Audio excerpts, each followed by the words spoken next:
इस जोश व जुनून को देखकर, ये सरों के ये समंदर को देखकर मैं फख्र से कह सकता हूं, हर सिमत मचलती किरणों ने, हर सिमत मचलती किरणों ने अफसोन है शबे गम तोड़ दिया। अब जाग उठे हैं ये दीवाने, दुनिया को जगा कर दम लेंगे।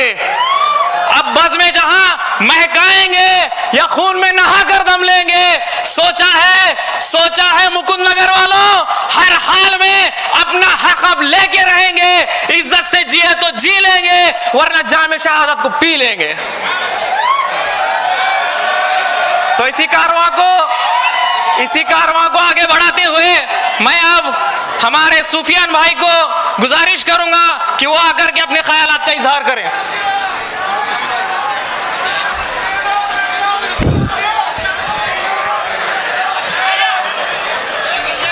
देखो, अल्हम्दुलिल्लाह, ये बोलने की ये मतलब जसारत नहीं होनी चाहिए कि हमारा जोश क्या है, हमारा जुनून क्या है। हमको ये सामने से बताना पड़ेगा। नारे तकबीर, नारे तकबीर। और मैं नौजवानों से कहना चाहूंगा कि 5 मिनट का वक्त मिला है और मैं बहुत सी बातें आपके सामने रखने की कोशिश करूंगा, तो थोड़ा सा बात पर तवज्जो भी दे। इन्नल हम्दुलिल्लाहि वहदा वस्सलातु वस्सलाम अला मल्ला नबिय्य बादा नहमदु नुसल्ली अला रसूलिहिल करीम अम्मा बाद फ़अऊज़ु बिल्लाहि मिनश शैतानिर रजीम बिस्मिल्लाहिर रहमानिर रहीम रब्बि इश्रह ली सदरी व यस्सिर ली अमरी वहलुल उक़दतम मिन लिसानी यफ़क़हू क़ौली कुल हुवल्लाहु अहद अल्लाहुस समद लम यलिद व लम यूलद व लम यकुल लहू कुफ़ुवन अहद। स्टेज पर तशरीफ फरमा आली जनाब हिंदुस्तान के मजलूमों की आवाज, हम गरीबों के सरताज, संसद रत्न बैरिस्टर असदुद्दीन ओवैसी साहब और महाराष्ट्र के सदर और अली जनाब अंजर खान साहब, नगर सेवक समद खान साहब, खालिद भाई, शहबाज भाई साहब, समीर भाई साहब और हाजी शहबाज साहब, मैं इनका शुक्रिया अदा करूंगा कि इन्होंने मुझे बोलने का मौका दिया। आज ये मजमा बता रहा है, ये इत्तेहाद बता रहा है कि अल्हम्दुलिल्लाह आने वाले 16 तारीख के दिन मुकुंद नगर में सिर्फ और सिर्फ हरा गुलाल ही इंशाअल्लाह खेला जाएगा ना भाई लोग। नारे तकबीर। और अल्हम्दुलिल्लाह हम उस शख्स के लिए यहाँ पर जमा हुए हैं। जैसा कि आप लोग जानते हैं, जब भी आजान पर बात आई, जब भी नमाजों पर बात आई, जब भी मसाजिद पर बात आई, जब भी खानकाहों पर बात आई, जब भी दरगाहों पर बात आई, जब भी मजलूमों पर बात आई, जब भी वो मुसलमानों पर बात आई जिनके लिए बोलने वाला कोई नहीं था, सरजमीन दक्कन से अगर आवाज उठी तो ये मर्द मुजाहिद की आवाज उठी, जिसका नाम है बैरिस्टर असदुद्दीन ओवैसी साहब। और नौजवानों मैं आपसे कहना चाहूंगा कि जब भी हम पर हालात आए, हमने 70 सालों में जिसकी क़यादत को मंजूर किया, जिसकी क़यादत को हमने तस्लीम किया, जिसके नारे हमने लगाए, हमारे आबा व अजदाद ने जो लोगों के नारे लगाए, जब भी मजलूमों पे बात आई, मुसलमानों पे बात आई, वो कांग्रेस के लीडर ने हमको धोखा दिया। लेकिन अगर किसी ने आवाज उठाई तो ये मर्द कलंदर ने आवाज उठाई। और आज अजीज तरीन साथियों, आज हम पर वक्त आया है कि ये कांग्रेस के दल्ले आज जो आया था, अरे डुट्टे शायर, तेरा जवाब तो मैं दूंगा, तू मेरे सदर की जूती के बराबर भी नहीं है। अरे दल्ले, अरे कांग्रेस के गुलाम, तू मेरे सदर के बारे में बोलेगा, तेरा जवाब अभी मैं दूंगा। तू सुन ले, तू जहां से भी सुन रहा है, मुझे पता है तू हमको देख रहा है। ये मर्द मुजाहिद ने हिम्मत दी है कि मुसलमान हक की आवाज उठा सकता है। तो अभी सुन, मैं तेरी बात का जवाब देता हूँ। तेरी असलियत क्या है, तू कौन है, तेरी बिसात क्या है, और तू बोल कर क्या गया सवेरे? मैंने सब सुना है कलंदर, तू क्या क्या लिया, क्या बोलने के लिए कितने में सौदा किया, मुझे सब पता है। अरे डुट्टे, तू उसके बारे में बोलेगा जिसका जवाब पूरे हिंदुस्तान का संसद नहीं दे पा रहा है, तो उसके बारे में बोलेगा। तो अजीज तरीन साथियों, मैं आपके बारे में माजरत चाहूंगा सदर साहब, मैं उस शायर का जवाब दे रहा हूँ, लेकिन जरूरी था उसका जवाब देना। आप जवाब देते तो वो हीरो बन जाता था। असल में वो विलन भी नहीं, विलन के काबिल भी नहीं है वो आया, उसने बोला कि हम जो है तो हालात बदलेंगे। वो क्या बोला? हम हालात बदलेंगे। वो हालात बदलने की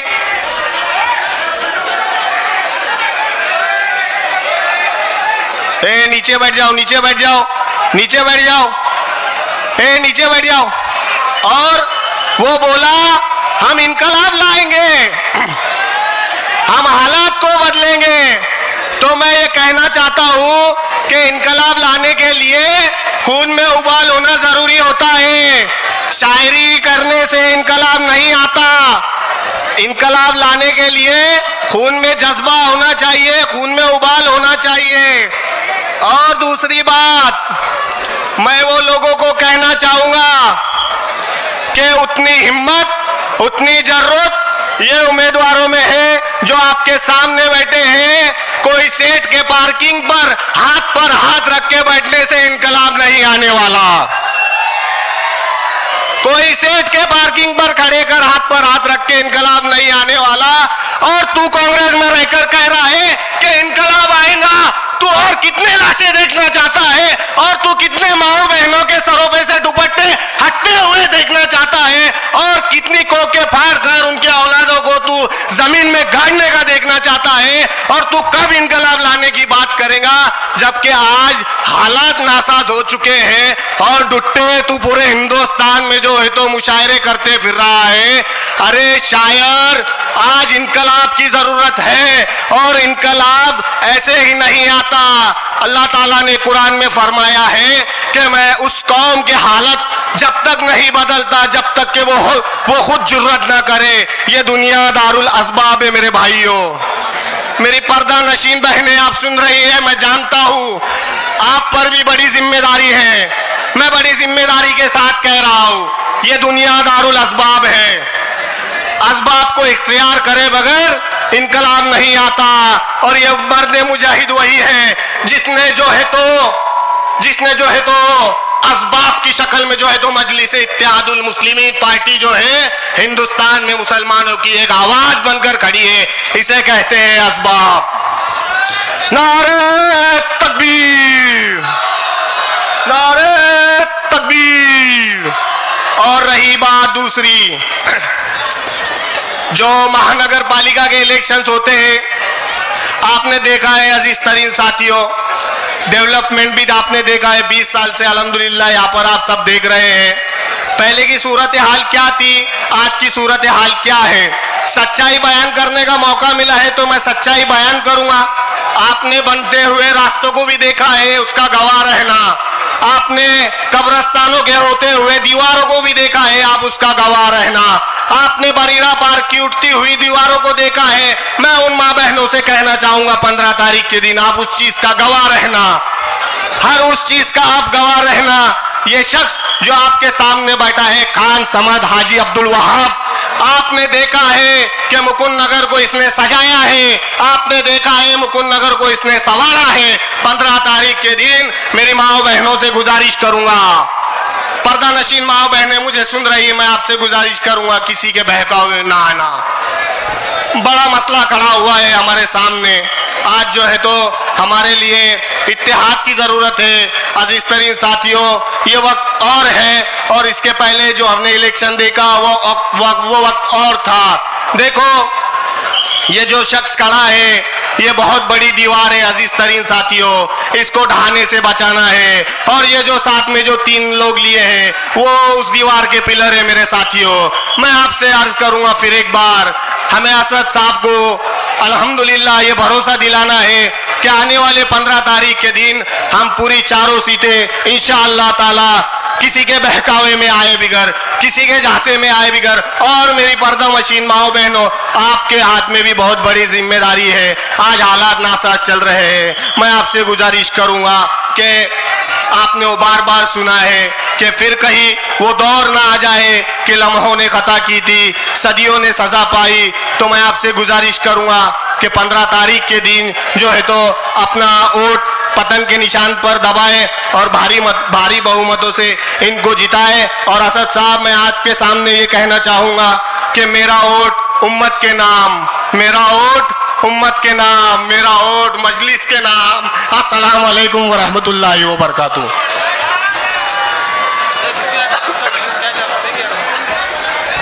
थोड़ा सा शोर कम करो ना, शोर कम करो थोड़ा सा वहां पर। एक मिनट। वो कुर्सी नीचे ले लो भाइयों, कुर्सी नीचे ले लो, शोर मत मचाओ भाइयों थोड़ा। ये क्या मसला हो रहा है यहाँ पे? असद साहब को सुनना है या नहीं सुनना है? थोड़ा सा अदब दिखाओ। वो कुर्सियां सब हटा दो वहां से, सारी कुर्सियां हटा दो। कुर्सी मेहरबानी करके ना कुर्सियां मत उठाओ, कुर्सियां नीचे ले लो सब। जैसी कुर्सियों की जगह है थोड़ी देर वैसे ही रखो। नीचे रख भाई, भाई नीचे रख कुर्सी। आप कुर्सियां मत उठाओ अल्लाह के वास्ते। अभी मैं आप तमाम से दरख्वास्त करूंगा कि बैठ जाएं, कुर्सियों को नीचे रखें। तो इस काफिले को आगे बढ़ाते हुए मैं अब हमारे शहबाज हाजी साहब से दरख्वास्त करूंगा कि वो आकर के अपने ख्यालात का इजहार करें। हम सब जानते हैं कि वक्त की पाबंदी है, सिर्फ 5 मिनट में शहबाज भाई अपने इजहार का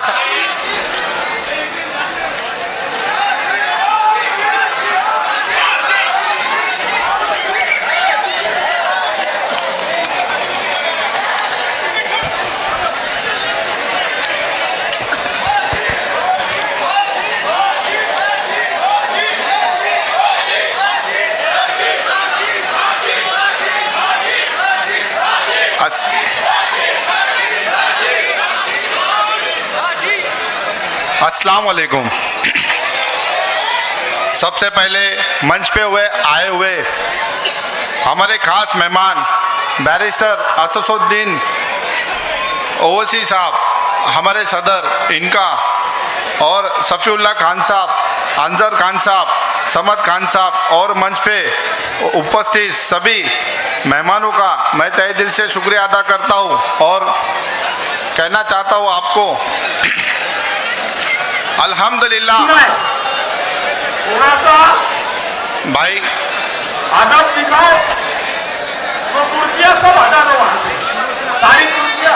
मेंबर तुम मत बोलो, मेहरबानी करके कुर्सियां मत उठाओ, कुर्सियां नीचे ले लो। जैसी कुर्सियों की हेलो, जगह है, थोड़ी देर कि वैसे क्या रखो। तमाशा नीचे लगा है तुमने? भाई नीचे रख कुर्सी। आप कुर्सियां मत तुमको उठाओ, अच्छा अल्लाह लग रहा है ये? बैठो नीचे बैठो। तो अरे तुम्हारे लिए कुर्सियां रखे थे यार। बैठो नीचे बैठो, पीछे पीछे वाले को दिख रहा नहीं, बैठो, बैठ जाओ नीचे, बैठ जाओ, पीछे वाले को नहीं दिख रहा। थोड़ा सा अदब दिखाओ।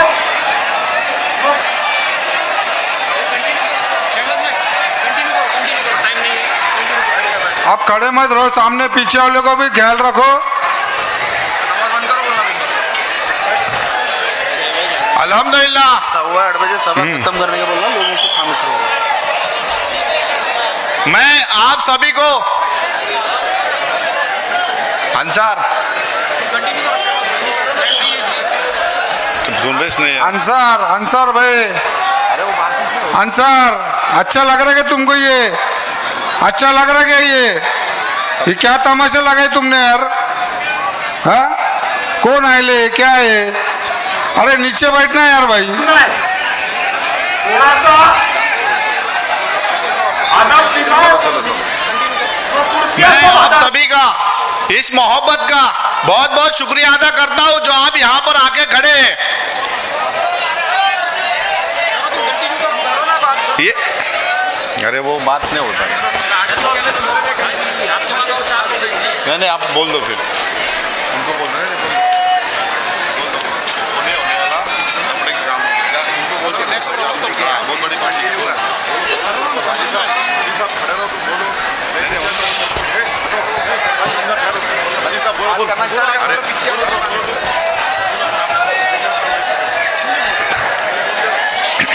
ये आपका और हमारा इतिहाद है, हर ताकत से लड़ने के लिए काफी है।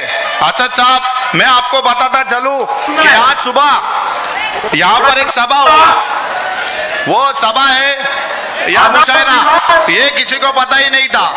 यहाँ पे कव्वाल आया जिसको सुनने के लिए बाहर से पैसे देकर किसी को बुलाया गया।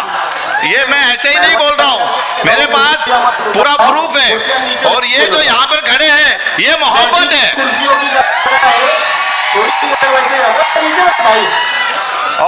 और इस बात से साबित हुआ कि हमारे सामने जो भी है लड़ रहे हैं उसका मुस्तकबिल नहीं है। आज उन्होंने खुद साबित कर दिया। ये जो आवाम को देखने के बाद हमको ये पता चला कि ये मोहब्बत और वो पैसा। आज मैं आपके सामने और असद साहब के सामने खड़े रहकर ये गवाही देता हूँ कि यहाँ के मुकुंद नगर के जो हमारे मसले हैं और मेरे माँ बहनों ने जो मुझे 4 महीने में 5 महीने में जो बातें की, उससे मैं बताता चलूँ कि यहाँ के जो मसले हैं वो बहुत छोटे छोटे मसले हैं। रोड, पानी और लाइट ये तो कोई भी उम्मीदवार कर लेता है, पर यहाँ का जो मुझे मेन पता चला कि मेरे माए और बहने, इनको बाजार, वीकली बाजार और हॉस्पिटल, ये 2 मुद्दे हैं। तो इंशाल्लाह इलेक्शन होने के बाद हम लोग उसके ऊपर भी पूरा काम करने की पूरी कोशिश करेंगे।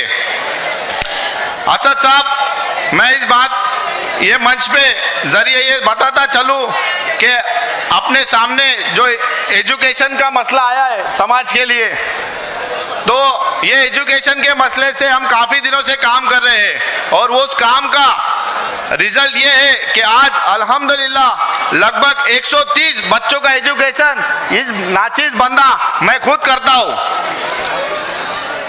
और आखिर में आप सभी को अदबन गुजारिश है कि आने वाली 15 तारीख को पतंग के सामने वाले बटन को दबाकर आप मुझे और मेरे साथ तीनों कैंडिडेट को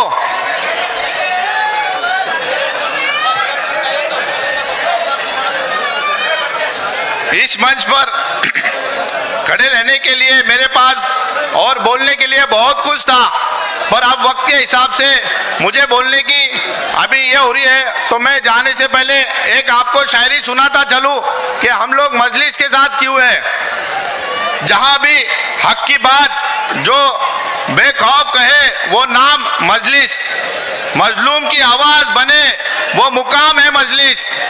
सियासत नहीं, ये इबादत है इंसाफ के लिए। जो जुल्म के आगे सीना ताने वो नाम है मजलिस। हर मजलूम की ढाल बने वो काम है मजलिस। सत्ता नहीं, सच की लड़ाई लड़ने की जमात और सड़क से लेके सांसद तक वही पैगाम है मजलिस। अस्सलाम वालेकुम।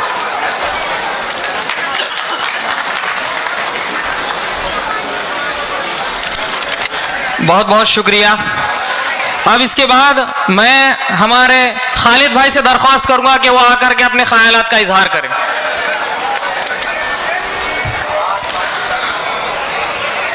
अस्सलामु अलैकुम वरहमतुल्लाहि वबरकातुहू। ज़रा असद साहब अपने लिए अपना वादा पूरा करने के लिए इतने दूर से यहाँ आए हैं और इतनी शांति ये अच्छी नहीं लग रही। एक जोश दिखाओ। तेरा मेरा रिश्ता क्या, तेरा मेरा रिश्ता क्या। अल्हम्दुलिल्लाह हमको हमारे मुकुंद नगर वाले, अहमद नगर वाले सभी पहचानते हैं। उनको सबको पता है कि ये काम करते हैं लेकिन बोलते नहीं है। लेकिन अब जब से हम मजलिस में शामिल हुए हैं अल्हम्दुलिल्लाह हमको बोलना भी आया है।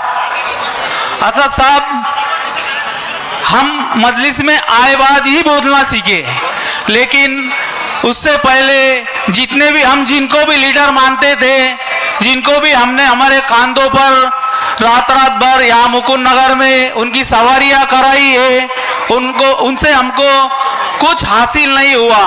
हमारे नौजवान, हमारे मर्द, हमारे औरतें जब जब हमारे पे जुल्म होते थे तो उनकी तरफ आंख लगाकर देखते थे कि ये कुछ हमारे लिए बोलेंगे, ये कुछ हमारे लिए कहेंगे, लेकिन इनके कान पे जू तक नहीं रेंगती थी। तो अल्हम्दुलिल्लाह हमारे को ऐसा एहसास हो रहा है, देर आए दुरुस्त आए। मैं कहना चाहूँगा हमारे अहमदनगर के नौजवानों से कि हम इतने सालों तक हर एक लीडर को बड़ा किया, हर एक पार्टी को बड़ा किया, लेकिन 8 महीनों से 10 महीनों से जो हम पर यहाँ जुल्म हुए, जो हमारे नौजवानों को MIDC में से काढ़ा गया, हमारे ठेले वालों को हटाया गया, हमारे स्टैंड पे के ऑफिस से जो गरीब मजलूम लोग उनके पेट भरते थे, उनके ऑफिस को उठा के अतिक्रमण के नाम पे उनको उठाकर वही जगह पे दूसरों के ऑफिस से डाले गए, ये हमने सब देखा है। नौजवान भाइयों, ये समद खान साहब यहाँ बैठे हुए हैं, ये एक ही शख्स है जिन्होंने इसमें जुर्रत की है और हमने उनका साथ दिया है, हमने साथ दिया है। अभी हमने मजलिस को ज्वाइन किया है, इम्तियाज साहब से पूरी बात करके किया है। इम्तियाज साहब, हम बहुत मायूस हो चुके हैं, हमारा कोई पुरसाने हाल नहीं है, हमको मजलिस की जरूरत है, मजलिस हमारे पीछे पूरी ताकत के साथ खड़ी होना चाहिए। अल्हम्दुलिल्लाह, अल्हम्दुलिल्लाह, अल्हम्दुलिल्लाह। इम्तियाज साहब ने बोला, मेंबर साहब आप अपने कौम के लिए लड़ते रहिए, हमारा काम ही ये है कि हमारे कौम के वास्ते जो लड़ रहा है उसका साथ देना। औरंगाबाद से अहमदनगर आने के लिए सिर्फ और सिर्फ 1.5 घंटा लगता है, तुम लड़ते रहो, मैं 1.5 घंटे में अहमदनगर पहुंच जाऊंगा। अल्हम्दुलिल्लाह हमको एक ऐसा महसूस हुआ कि हाँ, कुछ ताकत है हमारे पीछे। और 8 दिन के भीतर अल्हम्दुलिल्लाह असद साहब, जिनको मिलने के लिए, जिनको देखने के लिए हर आंख तरसती है, इम्तियाज जलील साहब ने हमको उनसे मुलाकात कराई और हमसे उनका मुसाफा कराया। हमारे जज्बों में, हमारे इसमें इतना जोश आया, हम हैदराबाद से यहाँ आए, हमने वो कॉन्फिडेंस लेके आया कि हाँ, हम हमारी अवाम के लिए, हमारे कौम के लिए, हमारे दलित भाइयों के लिए जिन जिन पर जुल्म होता है, अब अल्हम्दुलिल्लाह हम लड़ाई लड़ सकते।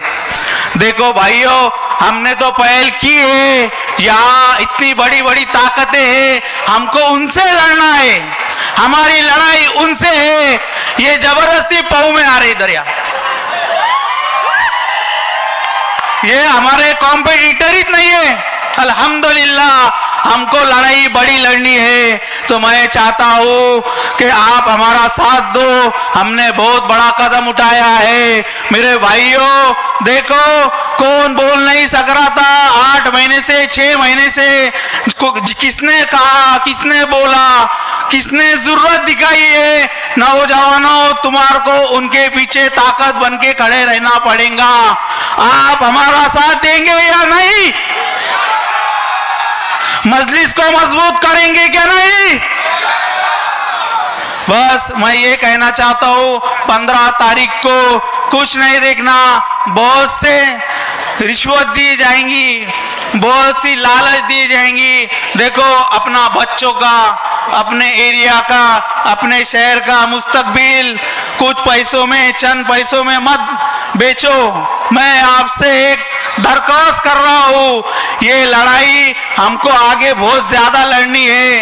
ये इनका एजेंडा है, कुछ नहीं, बस हमारे जो खिलाफ जो पैनल है, इनका सिर्फ एक ही एजेंडा है, कुछ भी हो जाए, कुछ भी हो जाए, हमारे को इलेक्शन जीतना है। लेकिन मेरे दोस्तों, हमारी नीयत अल्लाह को मालूम है, हमारी नीयत अल्लाह को मालूम है, हमारी सोच सोच और सिर्फ हमारे कौम के लिए है, हमारे एरिया के लिए है, हमारे नौजवानों के लिए है। हमारी पिछली जिंदगी भी सबको मालूम है, जब भी कुछ फसाद का वक्त आया, जब भी मौका आया तो हमने जाके वहां खड़े हुए माहौल को शांत किया।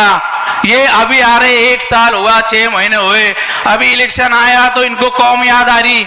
हाँ, अभी इलेक्शन आया तो इनको हमारे नौजवान याद आ रहे, हमारे बूढ़े याद आ रहे, बच्चे याद आ रहे, सबको सब पता है। मैं सिर्फ कहना चाहूंगा, देखो मुझे बोलते नहीं आता, लेकिन ये ताकत यहाँ बैठी हुई है पीछे, इसलिए मैं इतना बोल पा रहा हूं, नहीं तो मेरे पास कुछ नहीं है, हम जीरो है। हमारी ताकत पीछे बैठी हुई है। जब भी मुसलमानों पे जुल्म हुए, पूरे हिंदुस्तान में दलितों पे जुल्म हुए, आदिवासी पे जुल्म हुए, किसी ने नहीं बोला।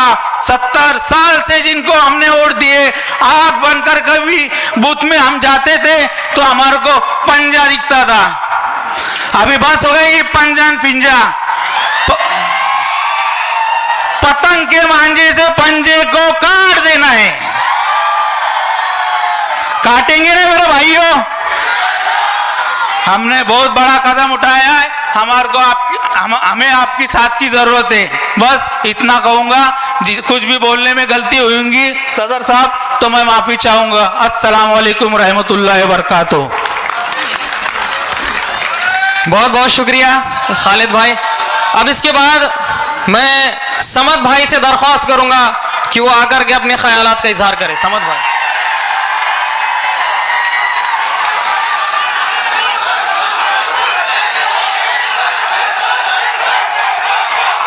अस्सलाम वालेकुम मुकुंद नगर वालों। अब आप सोच रहे होंगे कि समद भाई ने मुकुंद नगर वालों को क्यों सलाम करा। मैंने मुकुंद नगर वालों को इसलिए सलाम करा कि मुकुंद नगर वालों ने हमेशा मेरे को दुआओं में याद रखेला है, हमेशा मेरी हिम्मत बढ़ाई ली है, हमेशा मेरा हौसला बढ़ाई है। तुमने देखे होंगे 2003 से तो 2025 तक कई मुसीबतें आई मेरे ऊपर, पर तुमने मेरा हौसला कभी गिरने नहीं दिला है। 2015 में जब मैं थोड़ा परेशान हो गया था, तो जब मैं बाहर आए बाद एक एक्सीडेंट हो गया था मुकुंद नगर में। मुकुंद नगर के एक बहन का एक एक्सीडेंट हो गया था। तो जब मैं पूना में था, जब मैं अहमदनगर वापस आया तो मेरे को कुछ लोगों ने बोले, यार ये जो बहन है ये तुम्हारे लिए जुमेरात को नफिल रोज़ा रखते थे। वो मेरी बहन ने, जो कि मैंने ना उसको कभी देखा था ना उसने मेरे को कभी देखी थी, तो उसने मेरे लिए रोज़ा रखती थी। वो 2 साल कंटिन्यू रोज़ा रखी उसने। और जब मैं बाहर आया तो आने के बाद में कुछ महीने के बाद में, समझो 2-3 महीने के बाद में उसका एक्सीडेंट हो गया और मेरे को मालूम पड़ा कि यार ऐसा ऐसा हो गया था करके। तो इसका मतलब क्या है कि मैं जब भी परेशान हो गया, यहाँ मेरी माँ बहनों ने मेरे लिए रोज़ा रखे, मेरे लिए दुआ करे, मेरे लिए नफिल नमाजें पढ़े और मेरे को आपके सामने अभी तक सही सलामत रखेला है। कई मुसीबतें आई मेरे ऊपर, कई इल्ज़ाम लगे, कोई इल्ज़ाम का तुमको मालूम है आज तक मैंने उसका जवाब नहीं दिया। हर इल्ज़ाम का मैंने कुछ जवाब नहीं दिला है। मैं सिर्फ मेरा काम करते गया और आगे क्या करने का है और अभी क्या कर रहा ये मैं करते गया है। कुछ इल्ज़ाम का मैंने आज तक कोई जवाब नहीं दिया। हर मुसीबत में हर वक्त आपने मेरे को साथ दिला है। तो देखो भाई,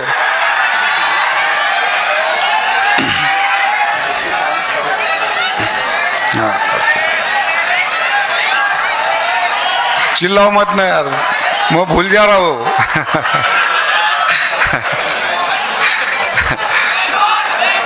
नको नको बस बस बस बस बस। हर मुसीबत में तुमने मेरे को साथ दिला है, ये तो मैं पहले भी बोल रहा अभी।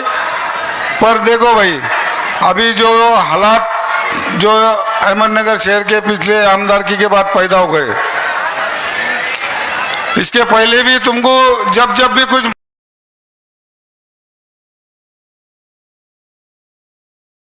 फसाद होगा कुछ होगा, अहमद खान वहाँ हाजिर दिखेला है तुमको, हमेशा तुमको कहीं ना कहीं मैं हाजिर रहला है, हर मैटर में हर मसले में मैं हाजिर है, किसका दुख हो सुख हो हर परेशानी में मैं हाजिर है तुम्हारे।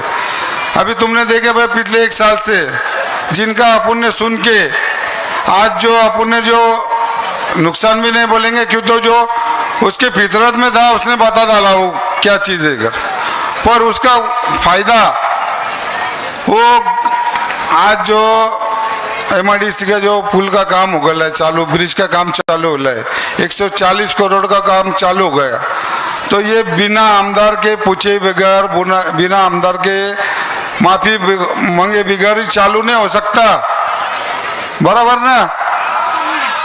अभी सुबह 2 दिन पहले वो खासदार भी आया, आज भी आया, क्या बोला उसने, वो लड़काना हमेशा की तरह कि वो आमदार ऐसा कर रहा, नामदार वैसा कर रहा, आमदार वैसा कर रहा। अरे यार वो आमदार का कभी हमने नाम लेते यार, उसने एक बार बोला था 1-2 बार, उसको ऐसा करारा जवाब दिए कि वो बोलना भूल गया। अभी अपन आए जिहादी पे, वो जो बोलता था उसको जब हमने जवाब दिए उसके बाद में काय पे आए अपन, अभी जिहादी बोलता हुआ अपने को, पहले लांडा बोलता था अभी जिहादी बोलता। तो यार हमने एक बार उसको जवाब दे के हम उसका नाम नहीं लेते, इनके कोई भी बाहर से आके हमेशा वो आमदार के नाम से चिल्लाते। अरे बाबा तू क्या कर रहा, अभी वो खासदार है उनको समझ नहीं मांगता कि यार क्या बात कर रहे हो, बोले हमारा कोई सुन रहा नहीं, बोले क्या बोल रहे खासदार साहब, हमारा कोई पुरसाना हाल है। अरे यार मैं खड़ा है मेरे सामने, वो क्या बोल रहा है कि हमको कोई पूछ रहा नहीं, हमको मार रहे, हमारे पे कंप्लेंट कर रहे। अरे तू खासदार रह के तू क्या बात कर रहा है, ये तो समझने मांगता। हमको ऐसा लगा था भाई हमारे जो 3 रास्ते मेन रास्ते मुकुंद नगर के, तो हमको ऐसा लगा था कि भाई अभी मेरे को भी ऐसा लग रहा था कि भाई अब कुछ ना कुछ दे के जाएंगा ये, कि भाई मुकुंद नगर के जो 3 रास्ते खराब है, जो कि अपन ने मंजूरी ली थी पर किसी वजह से वो रुक गए, और इंशाअल्लाह ये समद खान में ताकत है, वापस ला सकता मैं उसको। निधि कैसी लाने की, कहाँ से लाने की और कैसी निधि आती, ये समद खान के बिगड़ कौन नहीं जानता, क्यों तो समद खान ने जहाँ नहीं काम होने वाला वहाँ काम करके बताया मैंने। तुमको मालूम है अपने हाल क्या थे, 2003 में 15 दिन को पानी था, 12 दिन को पानी था, वो अशोका का काम चालू था, अशोका ग्रुप का, उसका काम रुका के मैंने पाइपलाइन लाए, पालिका ने मंजूरी नहीं दी ली थी उसको, वो अशोका ग्रुप से भर के ले लिया मैंने वो पानी का। तो काम कैसा लाने का, किससे लाने का, ये समझ के बिगड़ कोई नहीं जानता भाई। और अल्लाह के करम से तुमने देखेला है 2003 से एक ही नाम चल रहा,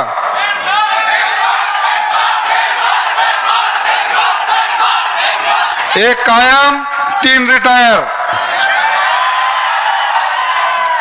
और अभी मैं तुमको वादा करता भाई, ये जो दो तीनों नौजवान जो ले ले मैंने, तो अभी देखो मेरी भी उम्र होते ही भाई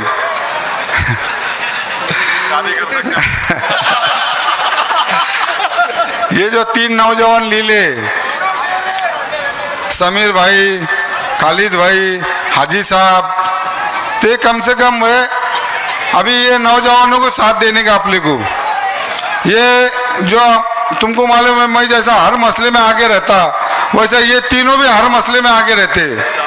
और ये जो लोग है पिछले टाइम में देखे होंगे तुमने, जितने उम्मीदवार थे उतने सिर्फ 1 महीना पहले 2 महीने पहले आके तैयारी को लग गए ले, और ये मेरे भाई लोग 2 साल से ये तैयारी कर ले, खुद का पैसा खर्चा करके इन्होंने तैयारी कर ली है। ये हाजी साहब ने, समीर भाई ने, खालिद भाई ने खुद की जान माल लगा के तैयारी कर ली है। खालिद भाई तो कुछ चंद ऑटो से गए ये हो गए थे, वो भी मेरी गलती थी भाई, खालिद भाई मेरे को माफ करो, वो गलती मेरी थी। आज उसका एहसास होगा मेरे को, आज उसका एहसास होगा मेरे को कि वो गलती मेरी थी, मेरे वजह से खालिद भाई का 5 साल नुकसान हो गया है। पर खालिद भाई रुके नहीं, दूसरे दिन से चालू हो गए काम को। हर काम को तुमने खालिद भाई को हाजी को समीर भाई को हाजिर देखे लाए। तो मेरी एक गुजारिश है भाई, जैसा मैं देखो तुम मेरे पास हक से आते हैं हमेशा काम के लिए, वैसा आज मैं तुम्हारे पे एक हक से एक मांग रहा हूँ। मेरे को ये 4 वोट होना, 4 तुमको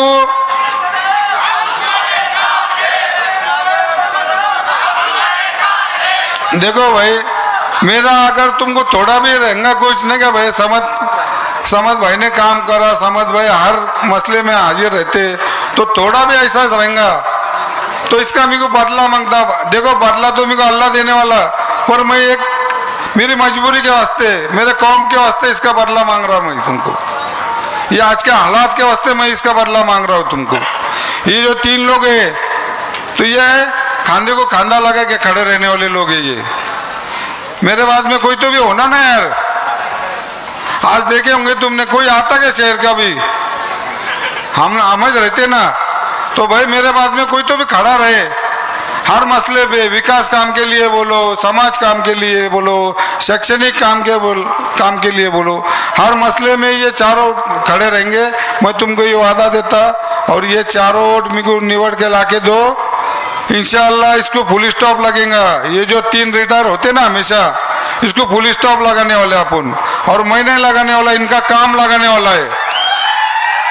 ये जो तीनों का काम है मेरे से फास्ट है, मेरे से फास्ट है। अभी 1.5 साल हो गए अपनी को निधि नहीं ना, वो आमदार ने जब से उसका बताया उसके बाद में निधि अपनी को मिलना बंद हो गई है। ये समीर भाई, हाजी खालिद भाई कुछ काम रहा तो मैं उनको बोलता रुको, मैं कोशिश करता पालिका से, तो जब तक तो ये काम भी कर डालते, मतलब मेरे से फास्ट है ये। तो मेरे को ये 4 और इस बार मेरे को नाराज मत करो, इस बार पूरे पैनल को लाने की कोशिश करो। एक ताकत रहेंगी हमारी, वो जो महापौर है, महापौर को अपन जिधर अपन गए उधर मुड़ा सकते उसको।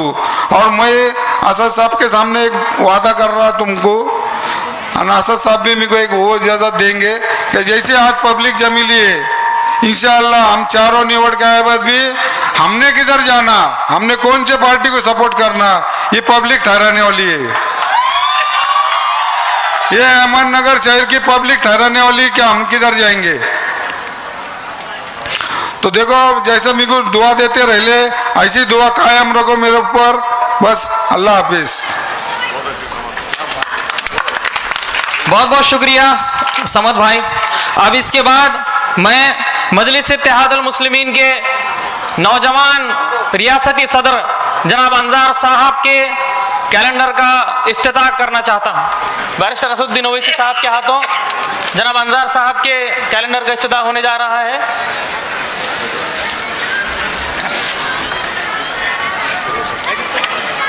जनाब अंजार खान साहब मजलिस इत्तेहादुल मुस्लिमीन के रियासती यूथ सदर, इनके हाथों जनाब असदुद्दीन ओवैसी साहब के हाथों इनके कैलेंडर का इफ्तिताह होने जा रहा है। अल्हम्दुलिल्लाह।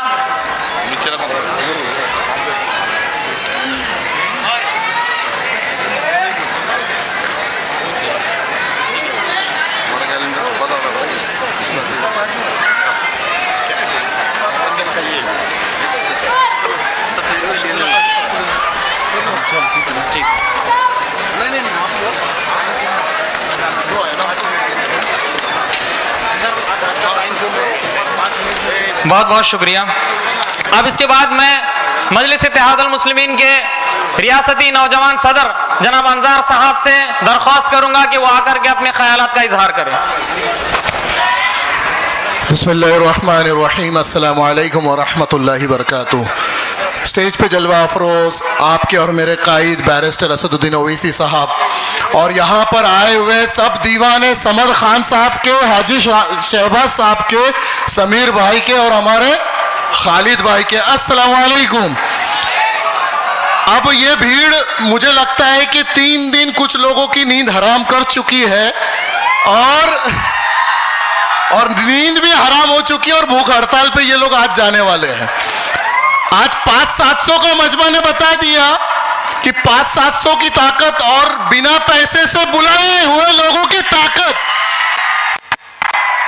आज अल्हम्दुलिल्लाह ये इस बात की दलील है कि इंशाअल्लाह 16 तारीख को जीत मजलिस इत्तेहादुल मुस्लिमीन की होंगी। पतंग पतंग पतंग, बाकी सब खत्म।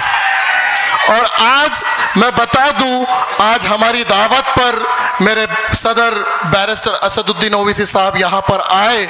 मैं उनका दिल की गहराई से शुक्रिया अदा करता हूँ सभी मेंबर्स की तरफ से भी, कि इतनी बिजी शेड्यूल में भी आपने अपना वादा पूरा किया। ए अहमदनगर के नौजवानों, मेरी माएँ, मेरी बहनों, ये बात दिमाग में डाल दो, जिस तरह मेरे बैरिस्टर ने वादा पूरा किया, 15 तारीख को आपको अपना वादा पूरा पतंग पर बटन दबाकर करना है इंशाअल्लाह। और सब लोग इंशाअल्लाह मिलकर पतंग को चलाएंगे। और इसी के साथ सिर्फ 4 कैंडिडेट नहीं, हमारे 2 कैंडिडेट और शहर में भी है, सादिक भाई और तनवीर भाई। इंशाअल्लाह इनको भी जीत कर हम लोग लाएंगे। वक्त बहुत नाजुक है। मैं बस एक ही चाहूंगा, एक ही बात कहना चाहूंगा, अब तक 50 साल हमने कांग्रेस को हुकूमत दी, अब तक 50 साल हमने राष्ट्रवादी को यह बुनियाद दी। अब वक्त आ चुका है कि हम एक दफा इंशाअल्लाह सब एक साथ इंशाअल्लाह बोलेंगे, मजलिस इत्तेहादुल मुस्लिमीन को जगा देंगे इंशाअल्लाह। और ये वादा है कि इंशाअल्लाह जब मजलिस आएंगी, क़यामत के दिन आप गवाही देना, ए अल्लाह, जब वक्फ का मसला चल रहा था, यही कांग्रेस डल्ले थे जो कभी आगे नहीं आए, यही शख्सियत थी बैरिस्टर साहब की जिसने वक्फ बिल को फाड़कर यह बता दिया कि वक्फ बिल हम बिल्कुल बर्दाश्त नहीं करेंगे। ए अल्लाह, क़यामत के दिन आप ये गवाही देना कि मुकुंदनगर हल्के में हमने मजलिस इत्तेहादुल मुस्लिमीन का साथ दिया। कई लोग आए, हमको खरीदने की कोशिश की, हमने वो पैसा उनके मुंह पर मार दिया। ए मुकुंदनगर के नौजवानों, मुझे बताओ वो पैसा आप क्या करोगे? आपका कोई सौदा नहीं कर सकता। आप बहुत बेहतरीन हो। लक़द ख़लक़नल इंसान फी अहसनी तक़वीम। अल्लाह ने आपको इतना बेहतरीन बनाया कि आपकी कोई वैल्यू नहीं कर सकता। आज आप अपनी वैल्यू समझिए। समद खान साहब 25 साल से यहाँ मेहनत कर रहे हैं। यहाँ की सड़कों को देखिए, यहाँ के पानी के मसलों को मुझे बताइए। जब नबी पर आँच आई, कौन से कांग्रेस के मेंबर्स आगे आए?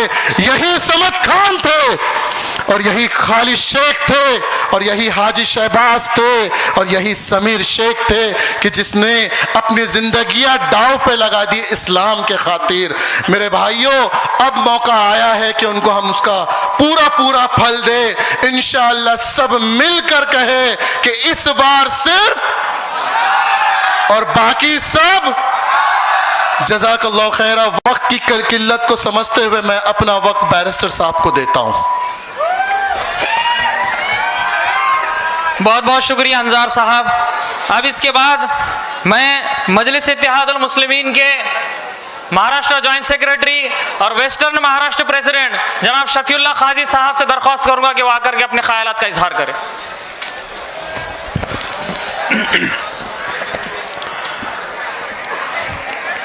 शाह नशीन पे तशरीफ़ फरमा कुल हिंद मजलिस सदर अलहाज बैरिस्टर असदुद्दीन ओवैसी साहब, मजलिस इत्तेहादुल मुस्लिमीन के प्रभाग नंबर 4 के कद्दावर हमारे जो कैंडिडेट आपके लाडले समद खान साहब, हमारे प्रभाग नंबर 4 के ही दूसरे हमारे कैंडिडेट शहबाज हाजी साहब, हमारे प्रभाग नंबर 4 के ही हमारे खालिद भाई, हमारे समीर भाई, ये 4 आप लोगों के सामने, और हमारे 10 नंबर प्रभाग के भी तनवीर भाई और हमारे और आपा हैं।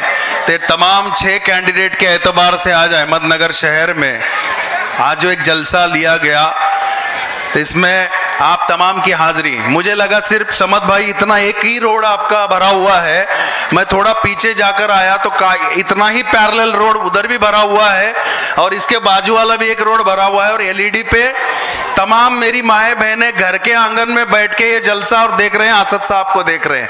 तो तमाम मुकुंद नगर की आवाम का सबसे पहले शुक्रिया अदा कि ये सारे जलसे को इतने कम वक्त में कर दिया। ठीक है, अब कम वक्त बचा है 15 तारीख को भी, तो ये हमारा फर्ज है कि जो मुकुंद नगर की आवाम से, 10 नंबर के आवाम से, अहमदनगर शहर की आवाम से, कि हमें आने वाली 15 तारीख को इस नगर शहर के अंदर तमाम सालों की कोशिशों को अंजाम देने का वक्त आ गया है।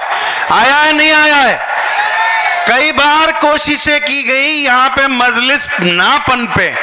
हमारे कई ऐसे नौजवान मजलिस इत्तेहादुल मुस्लिमीन का परचम थामे 2013 से काम कर रहे हैं।